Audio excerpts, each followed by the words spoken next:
Hey, let's talk a little bit about rotator cuff injuries because it's very, very common. And the problem with rotator cuff is that when it gets damaged or you have a bad rotator cuff injury, it can be very difficult to treat.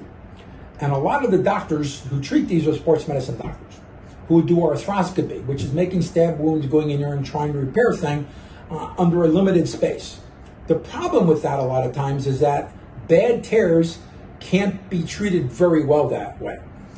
And so the problem is, even after now 15 years and more of doing arthroscopy on shoulders for these kind of tears, the results still aren't as good as an open procedure.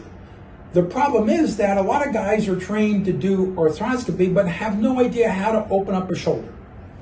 And so they rely on somebody like me when it comes to the point that it needs to be fixed. And it would be nice that I could take care of it before it doesn't work because it makes it more difficult. Rotator cuffs have been around a long time, and the appropriate treatment for those can be rendered, even with big tears, in appropriate fashion, but a lot of times it has to be done with an open procedure, especially after failed procedures.